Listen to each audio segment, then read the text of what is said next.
तरुणांनी शैक्षणिक अभ्यासक्रमासोबत खेळामध्ये रस घेतल्यास या माध्यमातून त्यांची नवी कारकीर्द उदयास आल्याशिवाय राहणार नाही, असे उद्गार ऑलिम्पिक वीर सचिन सर्जेराव खिल्लारी यांनी SBS न्यूजशी बोलताना काढले. माझं नाव सचिन सर्जेराव खिल्लारी. मी बी मेकॅनिकल इंजिनियर आहे आणि मी खेळाडू आहे. म्हणजे खेळाबरोबर शिक्षण सुद्धा तेवढंच जरुरी आहे. तर तुम्ही शिक्षण पण नक्की घेतलं पाहिजे आणि नक्की घ्या. आणि खेळात जर तुम्ही बघितलं तर मी पॅरा ऑलिम्पिकला मेडल मिळवून आणले, जे की 52 वर्षानंतर आपल्या महाराष्ट्राला आणि 40 वर्षानंतर गोळाफेकमध्ये भारताला मिळाले. तर आपण ही पण करामत करू शकतो.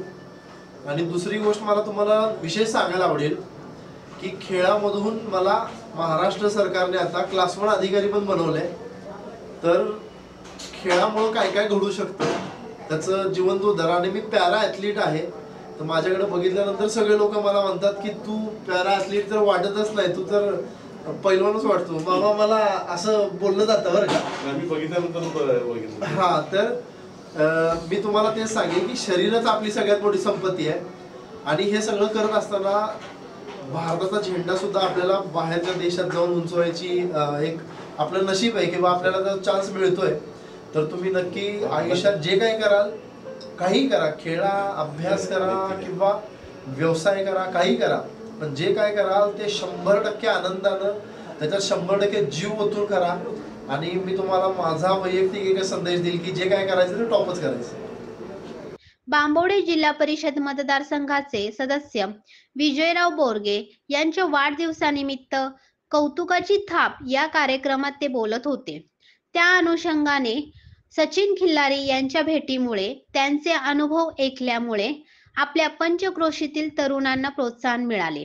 या हेतूने श्री सचिन खिल्लारी यांना निमंत्रित केले होते. या प्रसंगी श्री खिल्लारी यांचा यथोचित मानसन्मान करण्यात आला.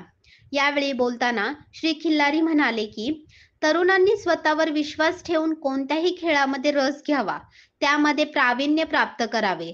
त्यांचे भविष्य निश्चितच उज्ज्वल झाल्याशिवाय राहणार नाही. यावेळी त्यांनी ऑलिम्पिक मधील अनेक किस्से सांगितले.